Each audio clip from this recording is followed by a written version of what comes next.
Hey everyone, welcome back to Education Center. I hope all you are fit and fine and you are practicing grammar and spoken English every single day. So আজকের topic হলো spoken English, যেটা আমরা part 1টা আগের দিন করেছি। আজকে করব part 2টা। ওকে, সো পার্ট 2 এর জন্য ফার্স্ট সেন্টেন্স আমরা দেখে নেব পড়ে। So let's start. First sentence part 2 এর জন্য হচ্ছে তুমি বিনা কারণে ভয় পাচ্ছ। তুমি বিনা কারণে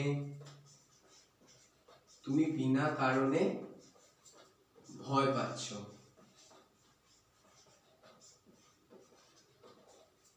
তুমি বিনা কারণে ভয় পাচ্ছ। ওকে,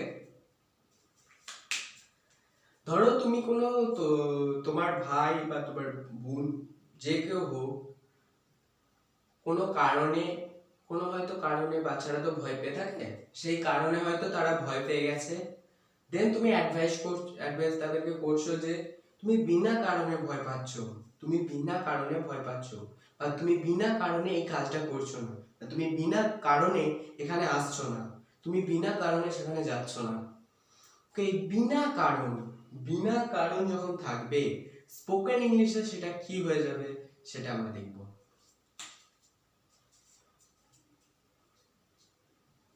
So you are afraid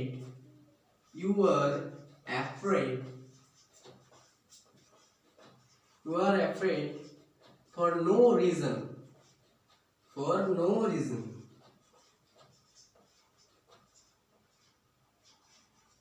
ওকে, তুমি বিনা কারণে ভয় পাচ্ছ, you are afraid for no reason, তুমি বিনা কারণে ভয় পাচ্ছ। স্পোকেন ইংলিশ এমন ইংলিশ, প্র্যাকটিসের সঙ্গে সঙ্গে তোমাকে বলতে হবে, তোমাকে প্র্যাকটিসের সঙ্গে সঙ্গে কথাগুলো বলতে হবে। তাই আমি যখনই বলছি যে you are afraid for no reason, তখন তোমরাও বলতে থাকো। দেন দেখবে একটা প্র্যাকটিসের মধ্যেও না এলেও তোমরা অটোমেটিকলি স্পোকেন ইংলিশ বলতে পারবে। ওকে, সো তুমি বিনা কারণে ভয় পাচ্ছ। এরপর থেকে তুমি স্পোকেন ইংলিশ যাকেই বলো না কেন যে তুমি বিনা কারণে ভয় পাচ্ছ, এরপর থেকে তুমি স্পোকেন ইংলিশ বলা শুরু করে দিতে পারবে। শুধু এই সেন্টেন্সটা কেন, তুমি বিনা কারণে কাজটি করছো না, এই পুরো একটা টপিক বিনা কারণ নিয়ে যে কোনো কথা তুমি এরপর ইংলিশে বলতে পারবে, যে তুমি বিনা কারণে সেখানে যাচ্ছ না, তুমি বিনা কারণে এখানে আসছো না। ওকে, তুমি বিনা কারণে ভয় পাচ্ছ, you are afraid for no reason, okay, you are afraid for no reason, তুমি বিনা কারণে ভয় পাচ্ছ, তুমি শুধু ভয় পাচ্ছ। ওকে, দেন সেকেন্ড,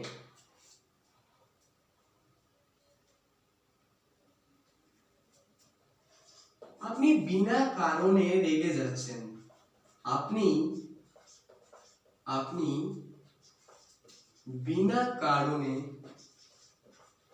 বিনা কারণে রেগে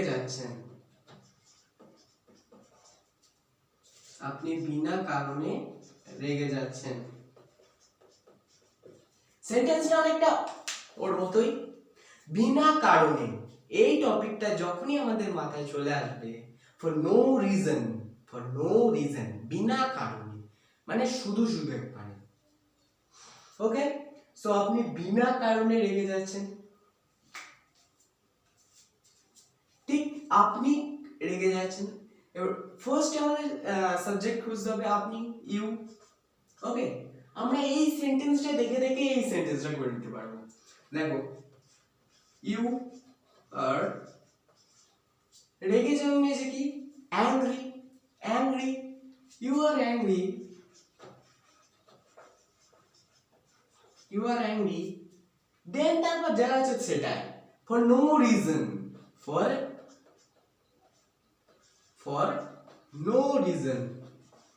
নো রিজন। ওকে, আপনি বিনা কারণে রেগে যাচ্ছেন, আপনি শুধু রেগে যাচ্ছেন, আপনি বিনা কারণে রেগে যাচ্ছেন। ধরো তোমার কোনো প্রিয়জন হয়তো তোমার কোনো কথা শুনে বা তোমার কোনো কথা শুনেই কথাটা পুরো শেষ করছো না তার আগেই হয়তো রেগে গেছে, তখন তুমি তাকে বললে যে আপনি বিনা কারণে রেগে যাচ্ছেন, আপনি পুরো কথাটা শুনুন দেন কথাটা বলুন, আপনি বিনা কারণে রেগে যাচ্ছেন। সেই রকমই হচ্ছে you are angry for no no reason. Okay, you are angry for no reason.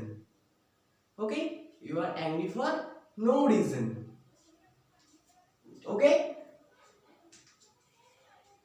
দেন আমরা পরের সেন্টেন্স গুলো দেখব। পরের সেন্টেন্স কি আছে সেগুলো আমরা দেখব।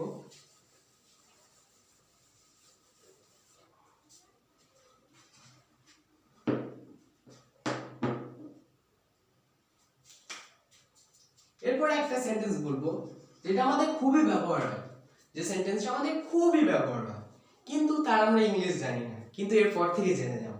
ওকে, চলো। থার্ড, না কাউকে করতে দাও, না কাউকে করতে দাও,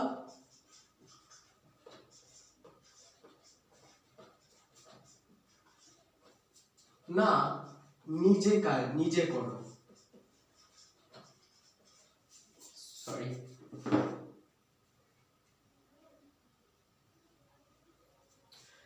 এটাও বলতে পারি, আবার এটাকে ঘুরিয়েও বলতে পারি। এটাকে ঘুরিয়ে যদি বলি সেটা হচ্ছে না নিজে করো,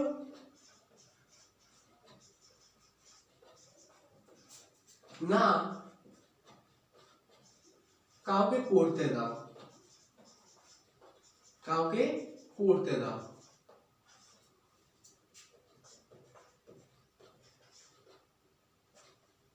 না নিজে করো না কাউকে করতে দাও, এই সেন্টেন্সটা আমরা কখন বলবো? One second. না নিজে করো না কাউকে করতে দাও। ওকে, ধরো কোনো একটা বাচ্চা ঘরের মধ্যে বা কোনো তোমার কোনো যে কোনো তুমি একটা কোনো বাচ্চাকে কাজ দিয়েছো বা যাকে হোক একটা কাজ দিয়েছো। ওকে, সে কাজটা তো করছে কিন্তু সে কাজটা নিজেও করছে না, আবার তোমাকেও তুমি যদি কাজটা সেটা করতে যাও তোমাকেও করতে দিচ্ছে না। দেন তুমি তখন বলবে না নিজে করো না কাউকে করতে দাও, না নিজে করো না কাউকে করতে দাও। তুমি নিজেও করো না আর কাউকে করতেও দাও না। আসল মিনিংটা হচ্ছে এটা, তুমি নিজেও করো না আর কাউকে করতেও দিচ্ছ না। ওকে, তো এটা ইংলিশ দেখে নেবো।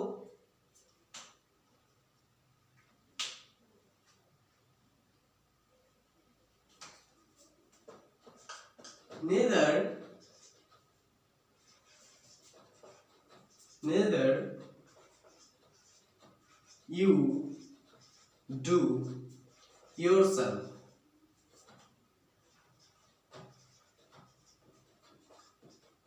nor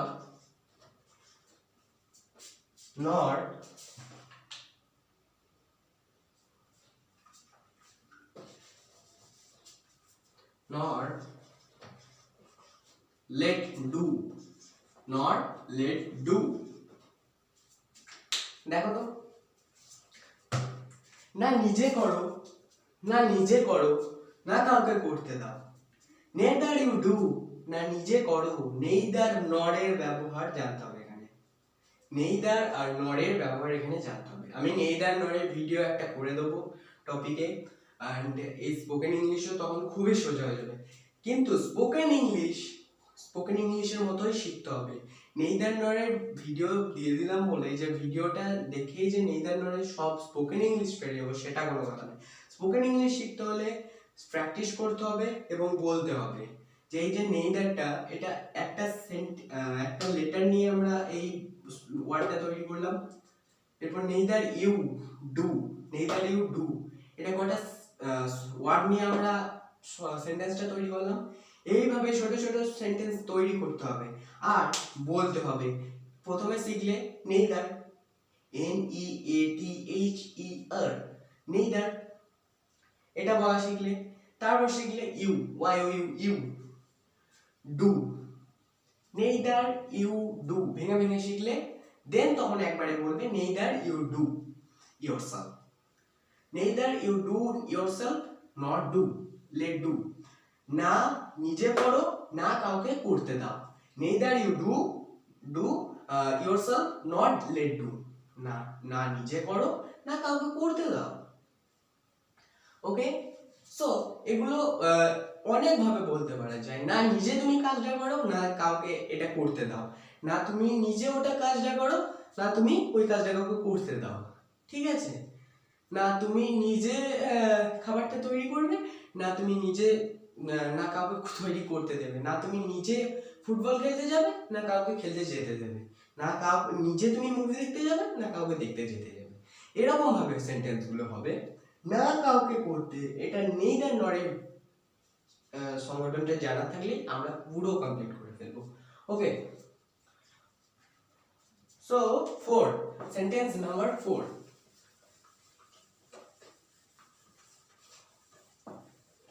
সেন্টেন্স নাম্বার 4,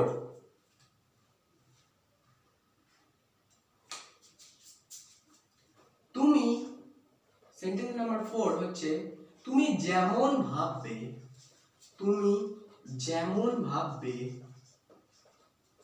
তুমি যেমন ভাববে তুমি তেমন হবে।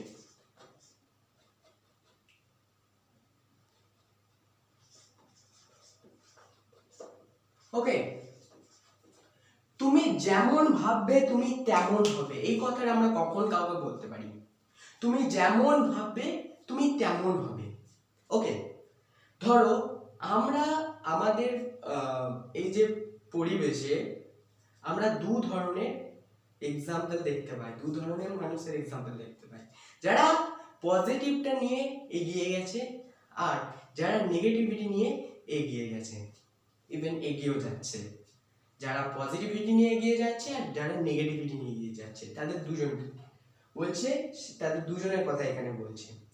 তুমি যেমন ভাববে মানে তোমার মাইন্ডটা যেমন, তোমার মাইন্ডে যদি পজিটিভিটি হয় তাহলে তুমি পজিটিভের দিকে এগিয়ে যাবে, তোমার মাইন্ডটা যদি নেগেটিভিটি হয় তুমি নেগেটিভের দিকে এগিয়ে যাবে। তুমি যেমন ভাববে তুমি তেমন হবে।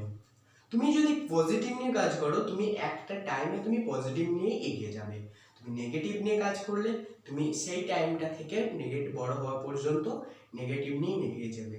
যদি তুমি ভাবো যে ওই কাজটা করবেই তাহলে তুমি ওটা করবেই, বাট তুমি যদি না ভাবো যে ওই কাজটা তুমি করবে না, কখনোই করবে না। ওকে, সো এই সেন্টেন্সটার ইংলিশটা দেখে নেবো আমরা।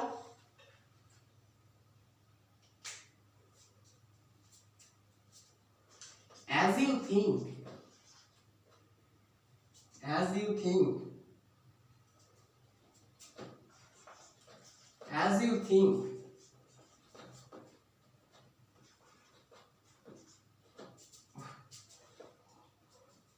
so you become, so you become। বলি, তুমি যেমন ভাববে তুমি তেমন হবে। As you think, তুমি যেমন ভাববে তুমি তেমন হবে। So you become, তুমি সেই তোমার বড় হয়ে ওঠা, তোমার বৃদ্ধি পাওয়া ঠিক সেই লেভেলেই যাবে। তোমার যেরকম মনোভাব থাকবে বা তোমার মাইন্ডে যেগুলো থাকবে তুমি ঠিক তেমনই হবে, তুমি ঠিক তেমনই হবে। ওকে, তুমি যেমন ভাববে তুমি তেমনই হবে, তুমি যেমন ভাববে তুমি তেমন হবে। As you think, so you become, as you think, so you become। Okay, as you think, so you become, as you think, so you become। এবার তুমি কাউকে এই সেন্টেন্সটা এতদিন ধরো বাংলায় কথা বলছো, যখনই দেখবে বাংলায় কথাটা তুমি উপদেশটা দিচ্ছ, নেবে যারা পজিটিভিটি সম্পন্ন মানুষ তারা নেবে, বাট অনেক মানে 100%-এর মধ্যে 90%ই কিন্তু বাংলায় উপদেশটা নেয় না। বাট তুমি যখন বাংলায় উপদেশটা দিয়ে যখন নিচ্ছে না দেখছো, তুমি তখন বললে as you think so you become, as you think so you become। তুমি যেমন ভাবছো তুমি তেমন হবে, তুমি যেমন ভাবছো তুমি তেমন হবে, তখনই কিন্তু তার মাইন্ডেও একটা পজিটিভিটি চলে আসবে। ওকে, সো সেন্টেন্স নাম্বার 5 আমরা দেখব।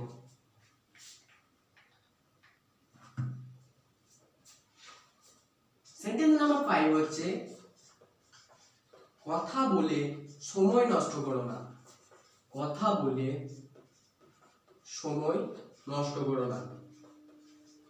কথা বলে সময় নষ্ট করো না। ওকে, কথা বলে সময় নষ্ট করো না।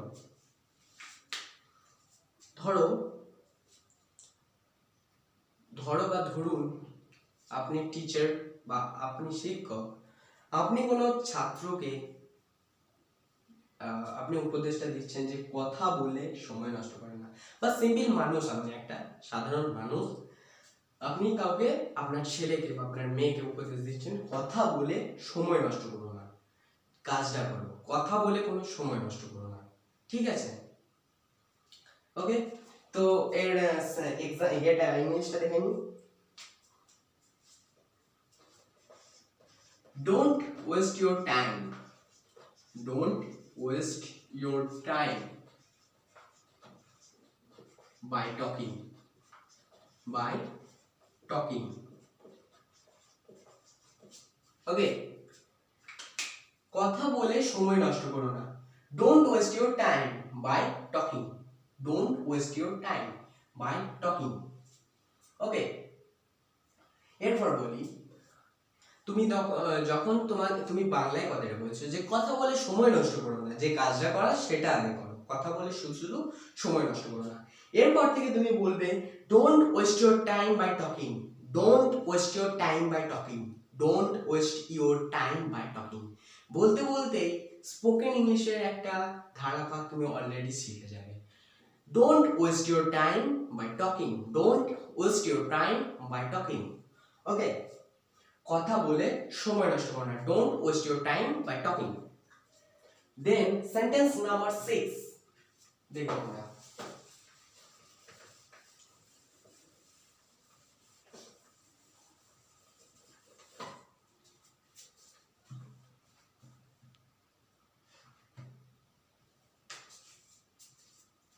সেন্টেন্স নাম্বার 6, আমি এখন আর সহ্য করতে পারি না। আমি এখন আর সহ্য করতে পারি না। ওকে, আমি এখন আর সহ্য করতে পারি না। আমি এখন আর সহ্য করতে পারি না। এই কথাটা কখন আমরা কাউকে বলবো? যখন আমরা কোনো একটা মেন্টালিটি প্রবলেমের মধ্যে আছি। যখন তুমি একটা তোমার বাড়ির চারপাশে প্রচন্ড মানে একটা উত্তেজনা চলছে, একটা যে কোনো বলছি, শুধুমাত্র ভালো উত্তেজনা সেটা নয়, খারাপ উত্তেজনা হতে পারে। প্রচন্ড উত্তেজনা চলছে এবং প্রচুর দিন ধরে এটা হয়ে আসছে। ঠিক আছে, এবার তুমি এটা বহন করতে করতে এমন জায়গায় চলে আসবে, তোমার মেন্টালিটি তখন বলবে যে না, আমি এটা আর সহ্য করতে পারছি না, আমি এটা আর বহন করতে পারছি না, আমি এখন আর সহ্য করতে পারছি না, আমি এখন আর এটা সহ্য করতে পারছি না, আমি আর জাস্ট সহ্য করতে পারছি না। ওকে, সো এর ইংলিশটা দেখে নিই।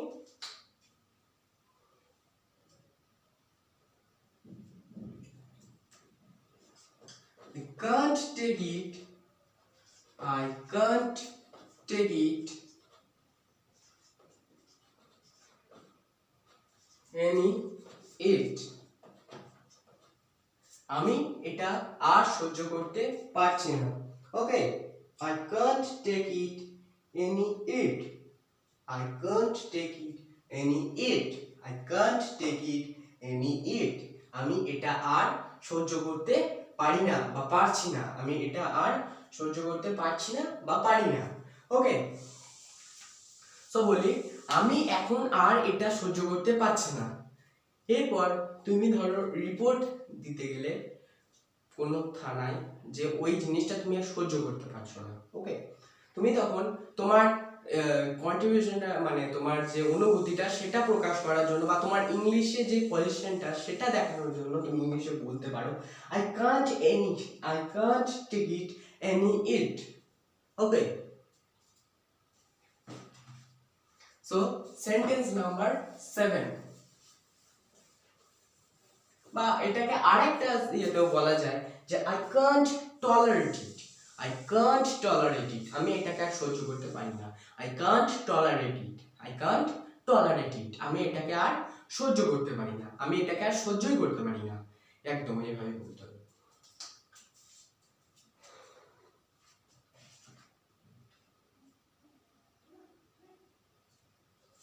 এরপর সেন্টেন্স নাম্বার 8, আমি ভাবতে পারছি না, আমি কিছুই ভাবতে পারছি না, আমি কিছু ভাবতে পারছি না।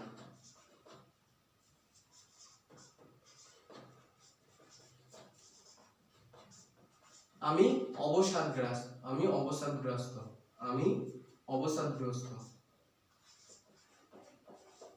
আমি অবসাদগ্রস্ত,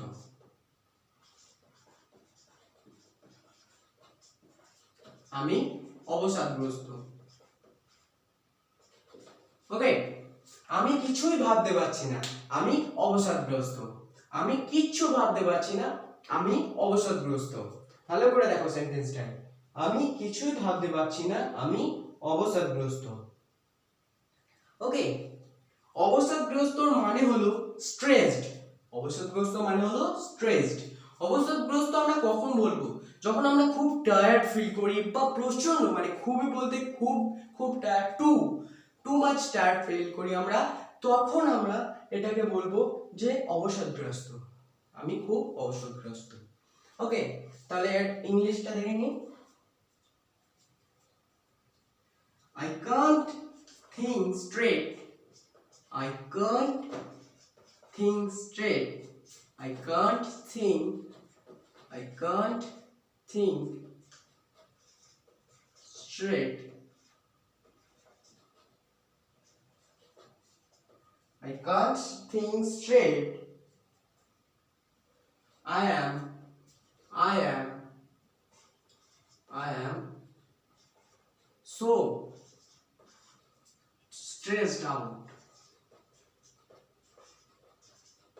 I am so stressed out, I am so stressed out. Okay, I can't think straight, I am so stressed out মানে আমি কিছু ভাবতে পারছি না, আমি অবসাদগ্রস্ত, আমি কিছু ভাবতে পারছি না, আমি অবসাদগ্রস্ত। ওকে, তাহলে আমরা স্পোকেন ইংলিশের পার্ট 2 কমপ্লিট করে ফেললাম। এরপর যদি পার্ট আরো লাগে তাহলে তোমরা কমেন্ট সেকশনে কমেন্ট করো, আর এই ভিডিওটা যদি ভালো লেগে থাকে লাইক করবে, আর যদি ভেবে থাকো যে বন্ধুদের উপকার হতে পারে বা কারোর উপকার হতে পারে তাহলে এটাকে শেয়ার করে দেবে। আর চ্যানেলে নতুন হয়ে থাকলে সাবস্ক্রাইব করে পাশে থাকা অল নোটিফিকেশনটা অল করে দেবে। আর হচ্ছে তোমার পরের দিন দেখা হবে আবার নেক্সট ডে, ততক্ষণের জন্য টেক কেয়ার।